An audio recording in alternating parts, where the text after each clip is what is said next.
A single bloom made me a legend in the apocalypse.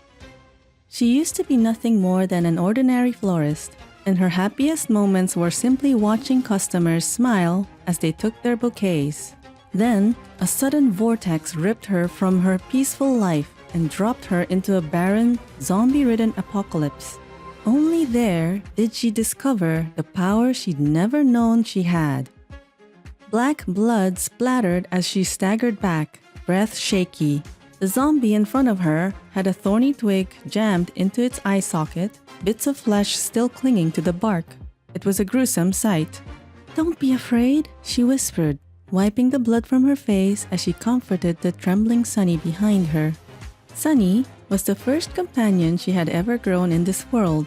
Sunny rubbed against her nervously, and a small orb of light slipped quietly from its petals. She caught it and stored it in her box. It had become her most precious resource. When she first arrived, she hid in an abandoned cemetery to escape the roaming herds of zombies. The leftover seeds and patch of dark, rich, rot soil there offered her a small ray of hope. At first, she planted them without much thought, but a scrape on her fingertip bled onto a young sunflower sprout, and that single drop of blood sparked a miracle. Sunny was born. From then on, the two survived together. Then one day, Sunny began producing orbs of light non-stop. She gathered them in her box, and when she opened it again, she found several unfamiliar seeds inside. She planted them, and soon, more plant companions emerged. Like Sunny, they had intelligence and distinct personalities. Light orbs became seeds. Seeds became new allies. Her plant squad kept growing. When the first massive zombie wave struck, the ground shook. She lifted her gardening trowel and organized her plants like a seasoned commander. Twin blooms barreled into the horde, erupting in bright explosions. Frostbite fired precise shots that froze charging zombies in their tracks. Ironwall grew into a towering wall, unmoving no matter how hard the zombies clawed at it. Bean Blaster opened with a rapid-fire stream of pea bullets that fell like rain. When the final zombie dropped, the horizon finally showed the first hint of dawn.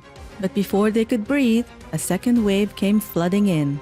At the last moment, the super mower that had been lurking in the back of the cemetery roared to life and plowed through the horde, leaving only scattered remains.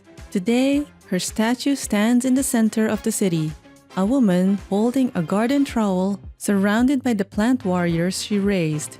Survivors call her the flower goddess and say she carries the power to end the apocalypse.